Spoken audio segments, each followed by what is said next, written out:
Good morning everyone. जैसा कि मैंने आप लोगों को कहा था कि डेली 5 क्वेश्चन आप लोगों को कराऊंगा, बट मैं लेट हूं। तो आज से आप लोगों को डेली 5 क्वेश्चन कोशिश करूंगा इस चैनल पर डालने के लिए। क्लास 10 के लिए प्रीवियस ईयर क्वेश्चन होंगे, इस चैनल सॉल्यूशन होंगे, आपके पास वाइवा पब्लिकेशन के सॉल्यूशन होंगे, यानी कि बहुत सारे हेल्पिंग बुक के और एनसीईआरटी के भी सॉल्यूशन होंगे। तो आप लोग इस चैनल पर रेगुलर रहिए। बहुत सारे सवाल आप लोगों को मिलने वाले हैं, अच्छे अच्छे सवाल मिलने वाले हैं। आज आप लोगों को कुछ बेसिक सा क्वेश्चन है, उसको पढ़िए। कल से हम लोग या फिर आने वाले समय में अच्छे अच्छे सवालों को देखेंगे। चलिए वीडियो को शुरुआत करते हैं। करा if a charge on an electron is 1.6 into 10 to the power minus 19 coulomb, find the approximate number of electron in 1 coulomb. यानी कि कह रहा है कि अगर आपके पास एक इलेक्ट्रॉन पे इतना कूलम ऑफ चार्ज है, यानी एक इलेक्ट्रॉन पे आपके पास इतना कूलम ऑफ चार्ज है, तो कह रहा है कि बताइए कि एक कूलम में कितना आपके पास इलेक्ट्रॉन होगा। ठीक है, तो नंबर ऑफ इलेक्ट्रॉन हमारे पास एक कूलम में 6.25 इंटू 10 टू द पावर 18 होंगे। ये आपको आपका वैल्यू याद भी कर लेना है, 1 मार्क्स में भी पूछा जा सकता है। ये वैल्यू भी आपके पास 1 मार्क्स में पूछा जा सकता है, जो कि क्या कह देगा कि आपके पास क्या होता है कि इतना कूलम ऑफ चार्ज में आपके पास, यानी कि if charge on an electron, यानी कि एक इलेक्ट्रॉन पे इतना कूलम, तो पूछ देगा कि एक इलेक्ट्रॉन पे कितने चार्ज होते हैं।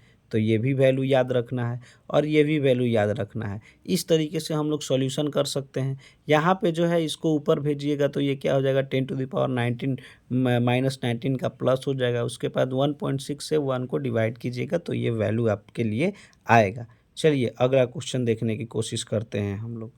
ठीक है, तो हमारे पास अगला क्वेश्चन क्या है, कह रहा है अगला क्वेश्चन आपके लिए कि list any 2 factor on which resistance of conductor depend. यानी जो आपके पास कंडक्टर होते हैं उनमें रेसिस्टेंस होता है, कंडक्टर की प्रॉपर्टी होती है जो कि प्रतिरोधक क्षमता होती है, जो कि क्या करता है, इलेक्ट्रिसिटी को अपोज करता है, फ्लो ऑफ इलेक्ट्रिसिटी को। तो कह रहा है कि ये जो अपोज करता है फ्लो ऑफ इलेक्ट्रिसिटी को, वो किस पे डिपेंड करता है, 2 फैक्टर बताइए। ठीक है, देखिए ये सीबीएसई 2016 का क्वेश्चन है। तो कह रहा है कि is directly proportional to its length, यानी कि जो आपका कंडक्टर होगा उसका लेंथ अगर छोटा है या उसका लेंथ बड़ा है तो इस पे उसका रेसिस्टेंस डिपेंड करेगा। और डायरेक्टली प्रोपोर्शन कहने का मतलब, अगर छोटा है तो रेसिस्टेंस कम होगा, अगर बड़ा है तो रेसिस्टेंट ज़्यादा होगा। ठीक है, और ये क्यों होगा हम आपको क्या होता है कॉन्सेप्चुअल वीडियो में बोर्ड पे पढ़ाए हैं, वहाँ से आप लोग इस चीज़ को देख लेंगे। Is inversely proportional to the area of cross section, यानी कि क्रॉस सेक्शन कहने का मतलब इसका जो मोटापा होता है, यानी कि जो आपके पास क्या है, अगर हम बोल दें कि इसको ऐसे कि अगर ये ज़्यादा है, यानी ये ज़्यादा मोटापा आपका क्या है, कंडक्टर है, और ये पतला है, तो इसके इन्वर्सली प्रोपोर्शनल होगा। जो ज़्यादा आपके लिए क्या कह रहा है, inversely proportional to the cross section area. यानी कि अगर आपके पास क्या होता है, इसको हम लोग इस तरीके से समझ सकते हैं कि जो रेसिस्टेंस होगा वो ज़्यादा होगा कब, जब आपका क्रॉस सेक्शन एरिया कम होगा, और रेसिस्टेंस आपका कम होगा तब जब आपका क्रॉस सेक्शन एरिया क्या हो जाएगा, ज़्यादा होगा।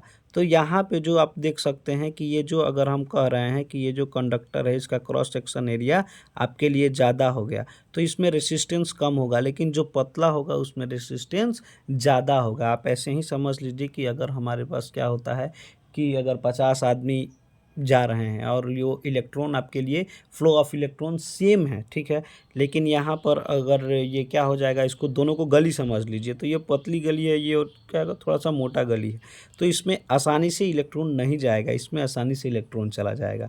तो वही जो क्रॉस सेक्शन एरिया होता है उसका इन्वर्सली प्रोपोर्शनल होता है हम लोगों के लिए। ठीक है, तो इसको हम लोग याद रखेंगे, डायरेक्टली प्रोपोर्शनल लेंथ के, inversely proportional cross section area के। अगला क्वेश्चन को देखिए आप। अगला क्वेश्चन करा what is the SI unit of electric potential. Electric potential को हम लोग डिनोट किससे करते हैं, वी से करते हैं। एसआई यूनिट क्या होता है, इसका वोल्ट होता है। हम लोगों के पास पोटेंशियल डिफरेंस होता है। ये सब चीज़ों को भी हम लोगों को ध्यान में रखना है। ठीक है, अब हम लोग चलते हैं अगला क्वेश्चन। ये सब बेसिक सा सवाल है, ये सब भी आपसे पूछा जाता है और इन लोगों का भी हम लोगों को ध्यान में रखना है। ऐसा यूनिट बहुत इंपॉर्टेंट है, आपको ध्यान में रखना ही होगा। अगला क्वेश्चन जो हम लोगों के लिए है कह रहा है when is potential difference between 2 point said to be 1 volt. कह रहा है कि कब आपके पास 2 पॉइंट का पोटेंशियल डिफरेंस 1 वोल्ट के बराबर होगा, यानी कि यहाँ का पोटेंशियल और ये पॉइंट का पोटेंशियल का बीच का जो डिफरेंस होगा कब 1 वोल्ट का होगा, इसको बताना है हम लोगों को। कहने का मतलब आपसे पूछ लिया है डिफाइन 1 वोल्ट, यही सवाल है आपके लिए। कह रहा है potential difference between 2 point is said to be 1 volt if a amount of work done in bringing 1 coulomb of charge between them is 1 joule. कह रहा है कि यहाँ से और यहाँ तक, ठीक है, यहाँ से और यहाँ तक if a potential difference between 2 point is said to be 1 volt if a amount of work done. कह रहा है कि एक पॉइंट से दूसरे पॉइंट तक हमारे पास क्या हो जाएगा, अगर काम करने में हम लोगों को 1 कूलम ऑफ चार्ज को एक पॉइंट से दूसरे पॉइंट तक लाने में 1 जूल का, यानी कि यहाँ से क्या हो जाएगा, ये यहाँ पे 1 कूलम ऑफ चार्ज है और चार्ज को फ्लो कराया जाएगा किसी के जो कि हम लोग पोटेंशियल डिफरेंस के द्वारा फ्लो कराते हैं। तो कह रहा है कि ये जो चार्ज की मैग्नीट्यूड होगी ये 1 कूलम की होगी। अगर इसको एक जगह से एक पॉइंट से दूसरी पॉइंट लाने में 1 जूल ऑफ वर्क आपके पास खर्च होता है, 1 जूल ऑफ वर्क आपके पास खर्च होता है, तो मान लेना है कि आपके पास वहाँ पे 1 वोल्ट का पोटेंशियल है। ठीक है, तो इस चीज़ को हम लोग याद भी कर लेंगे और यहाँ से समझ भी लेंगे।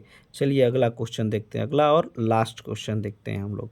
कह रहा है स्टेट ओम्स लॉ, आपको ओम्स लॉ बताना है कि ओम्स लॉ क्या होता है। ये भी यानी कि कहीं ना कहीं आपसे डिफाइन ओम्स लॉ कह रहा है, तो हम लोगों को ओम्स लॉ तो थोड़ा सा क्या होता है हम लोगों के लिए कॉन्सेप्ट अच्छा होता है, यानी बड़ा है उसका कॉन्सेप्ट थोड़ा सा, लेकिन इस डिफिनेशन के साथ भी समझने का कोशिश करेंगे हम लोग। तो देखिए ये आपके पास क्या है 2016 का भी यही, ये 2016 का भी ये भी क्वेश्चन है। तो if a physical condition of a conductor remain same. कह रहा है कि फिजिकल कंडीशन कहने का मतलब ना ही आप उसका लेंथ बढ़ा रहे हैं, ना ही छोटा कर रहे हैं, ना ही उसके क्रॉस सेक्शन में कोई बदलाव किया जा रहा है, और वो उसका जो टेम्परेचर है वो भी आपके लिए सेम है। Then the current through a sorry then the current through a conductor is directly proportional to the potential difference between end of conductor। कह रहा है कि तब उसका क्या होगा, जो करंट होगा वो डायरेक्टली प्रोपोर्शनल होगा उसके पोटेंशियल डिफरेंस के, और दो कंडक्टर के बीच के दो इंड के बीच के जो क्या होंगे पोटेंशियल डिफरेंस होंगे उसके डायरेक्टली प्रोपोर्शनल होगा। यानी आपके लिए क्या हो जाएगा, I is directly proportional to V हो जाएगा, जो कि v हम लोग जानते हैं कि आई आर के बराबर होता है।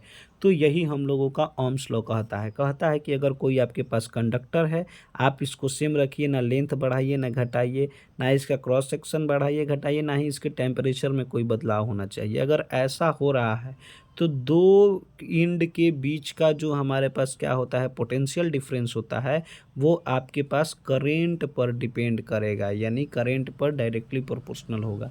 जितना ज़्यादा उसमें करंट प्रवाहित करेंगे उतना ही ज़्यादा आपके पास क्या होगा पोटेंशियल डिफरेंस होगा उसमें। तो यही हमारे पास ओम्स लॉ कहता है। कहीं ना कहीं आपके पास ये रिलेशन बताता है, और आई और वी का ये भी पूछा जा सकता है कि ये जो लॉ होता है वो किन के बीच का रिलेशन बताता है, तो आपके पास आई और वी का बताता है। तो चलिए हम लोग वीडियो को समाप्त करते हैं। इसी तरह के वीडियो और क्वेश्चन और बेहतरीन कॉन्सेप्ट के साथ सवालों को समझने के लिए आप इस चैनल को सब्सक्राइब कर सकते हैं, लाइक कर सकते हैं, और डेली आप यहाँ पर जुड़ सकते हैं। सुबह में आपको सुबह में डेली ये क्वेश्चन देखने को मिलेंगे। Thank you, thanks a lot. अपने दोस्तों तक इसको शेयर कीजिए और बताइए कि यहाँ पर हम लोग बेहतरीन सवाल कर सकते हैं। चलिए।